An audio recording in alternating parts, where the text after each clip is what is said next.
Thanks for clicking play. Welcome to the video. Today I'm going to be making another coffee table. I wasn't going to do another one of these for a while because I've already done a couple and I had some more interesting projects lined up, but then got a message from one of my friends. Hi Chris. So I've just got back from yoga class and I had a thought. I remember seeing that you've built some kind of coffee table, and I would love somewhere in my house that is dedicated to my meditation practice. And I'm thinking, could that coffee table be made lower to the ground that I can sit on the floor, journal at, meditate at, do all of the usual hippie stuff that I do, and just have this sacred space in my home? Can you help me by building me a table? Taking all the things I've learned so far and combining them into making a proper coffee table with full-length pieces of pallet wood was on my list of things to do, and now I'm going to get paid for it, so let's get into it. I already had some full-length pieces of pallet wood, so we'll start by denailing them.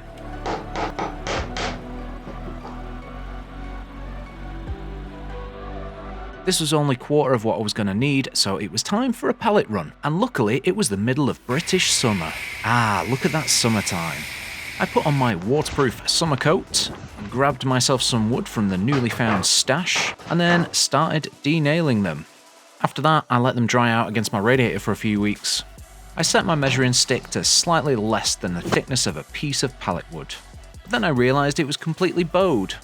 So to make sure they were all perfectly straight, I started running them all through against this perfectly flat edge.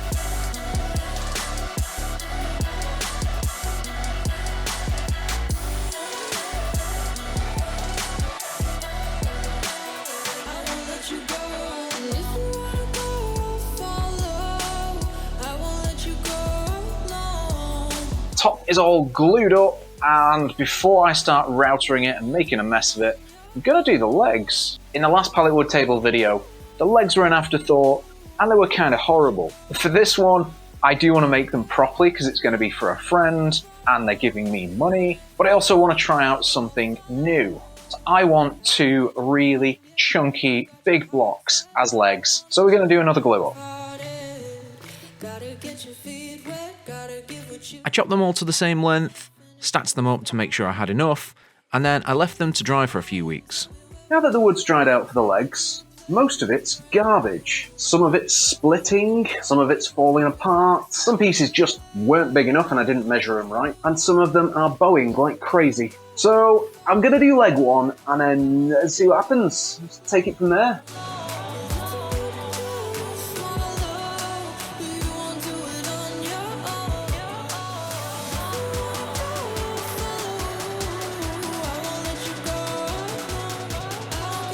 After fully clamping this piece up, I realised that it was bowing upwards, so I had a little tantrum. I then tried hammering the pieces flat so the whole thing would be straight again, then decided to clamp a piece top and bottom to keep it flat whilst I squeezed it together, and that worked.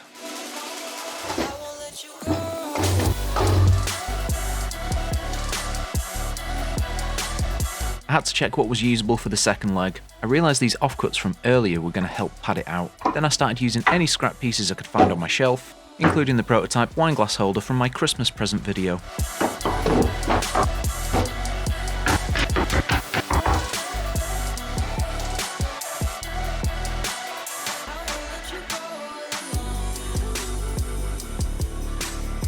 For this leg, I decided to glue up two separate sections. This is to stop the pile concertinaing as much and stop me throwing another tantrum. Now that both legs have been glued up, it was time to get the tabletop, which was drying in my living room. But there was a huge problem. Or maybe a small problem. Somehow I'd got my measurements wrong and it wasn't wide enough. As you can see here, against my first coffee table, against my small coffee table, it's still tiny. So I needed more wood and another glue up. Hey desire, burning like a fire. What you gonna do when it crumbles down? Watch it get higher, down to the wire. Will you let it burn to it? I didn't have enough big clamps, which meant one side actually completely separated. This isn't one of those YouTube videos where everything goes super smoothly. I'm a complete beginner, so I get loads of stuff wrong. And yeah, we're just gonna have to take the section off and re-glue it. Wanna go, follow. I won't let you go. Whilst that was drying, it was time to start routering the legs, but my router jig wasn't big enough, so I put a couple of blocks of wood under there and hopefully it works. But it didn't, and it still left these massive grooves in there. I'll sort that out towards the end. I took my time on the second block and I put it sideways, which meant the cuts were going with the length of the grain, and it actually turned out a lot better.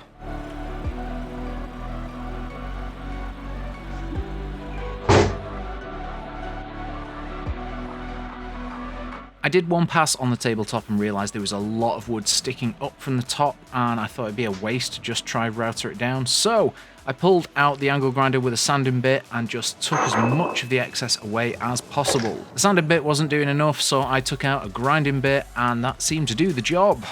Until my router bit started leaving these massive big burnt ass channels. I think it's dead, I've used it loads and it was super cheap, so I switched to a fresh router bit, but it was a lot smaller, so that was gonna take a lot longer. A hell of a lot longer actually.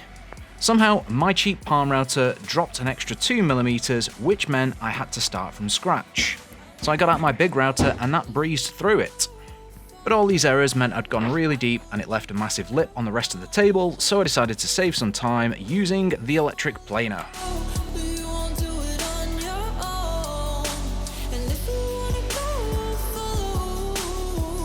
The top section is finally completely flat, but that should have gone a lot smoother and a lot quicker than it did do.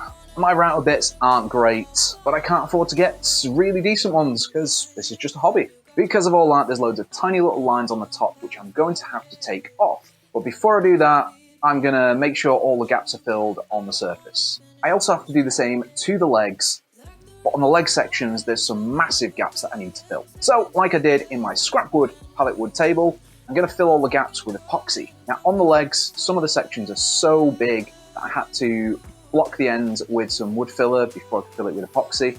But now that they're all dry, let's see if it holds.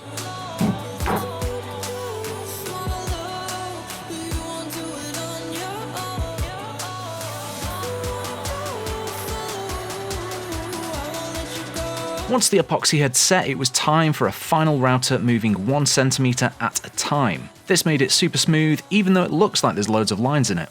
Some of the imperfections look like there's holes, but because I used clear epoxy, they are actually super smooth as well.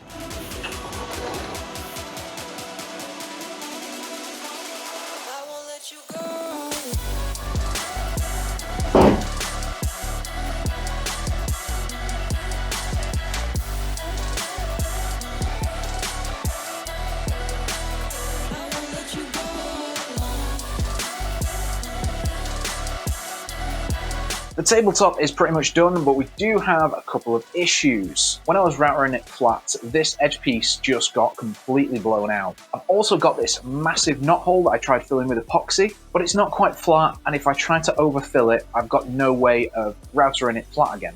Now I could just put a huge round edge on this thing and hope for the best, but I'm going to try to do a fake live edge, or waney edge, which is terrifying me because it could go horribly wrong and ruin this entire piece. I really hope this works. Every time you say my name, it hits me like a tidal wave. It hits me like a tidal wave. A tidal wave. That took way longer than expected, but it went very smooth. And talking of smooth, the edge is completely flat. So what I'm going to do next is grab my angle grinder with a grinding bit, and I'm just going to put some carving bits in it so it looks random and wonky. Patient on the shoreline. Now you're leaving, but I know you got your reasons too. I didn't hear the siren. Once the live edge was done, I sprayed the top with water, then waited for it to dry and gave it another sand, ready for treating later on. And now it's time for the legs, so a quick pass with the router to make sure they're fully flat, and of course my circular saw isn't big enough to cut them, so straight to the table saw, and the ends were completely wonky. So I gave it multiple careful passes to make sure it got completely flat. It still left a little edge, but nothing a sander wouldn't take care of. Time to rinse and repeat until they're perfect.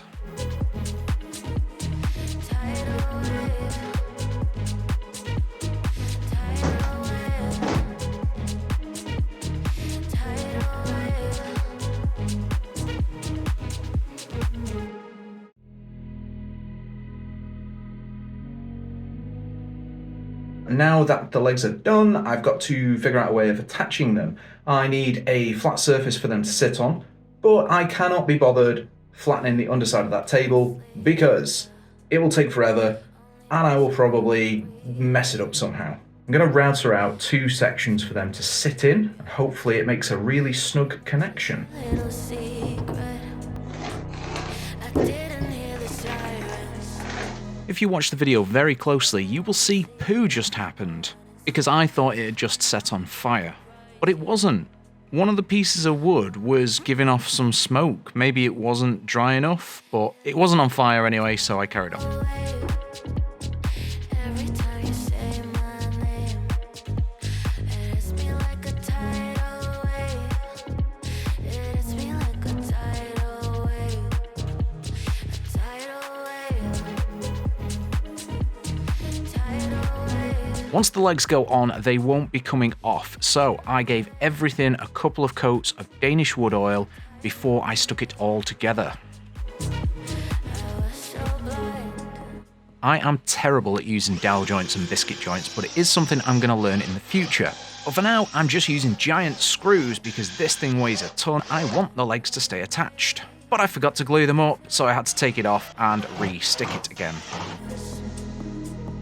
I didn't wanna see the one inside. I've been treating this table with Danish wood oil, and from all the videos I've seen, they say sand it up to 120 grit. Any finer than that, and this stuff struggles to absorb because you've blocked the pores or something like that. But now that I've given it a few coats, I wonder what would happen if I put Danish wood oil on some 600 grit wet and dry sandpaper. Let's wonder no more and ruin this table.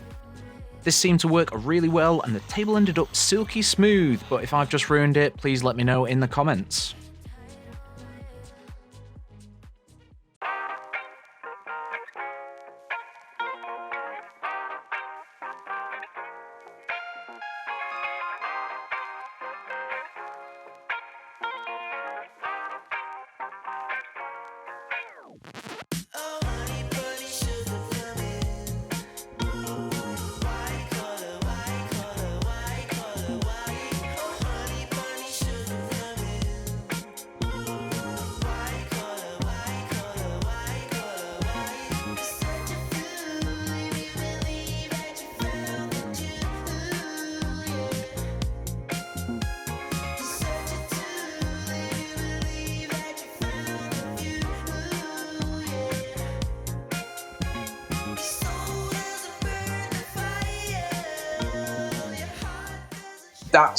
That's the best thing I've made so far, honestly.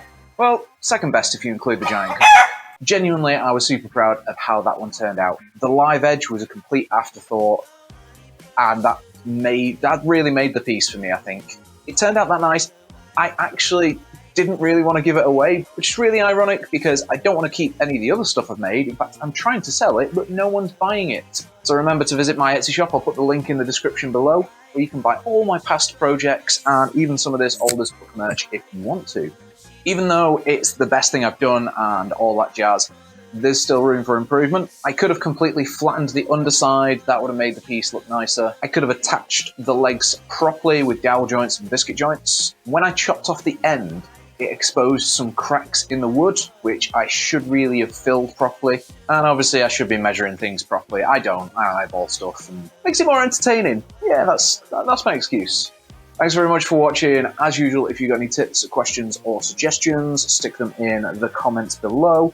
I'm going to leave you with footage of me dropping the table off. I didn't film it properly, that's why I haven't included it in the video properly, and yeah, anyway, see you in the next one. Delivering it in my camper van will be super easy, so let's use the smart car instead.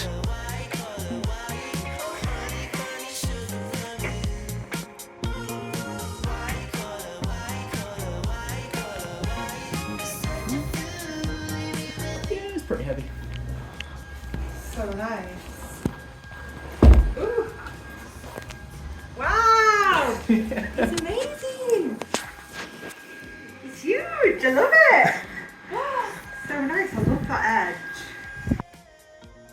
Does that smell nice? What is it?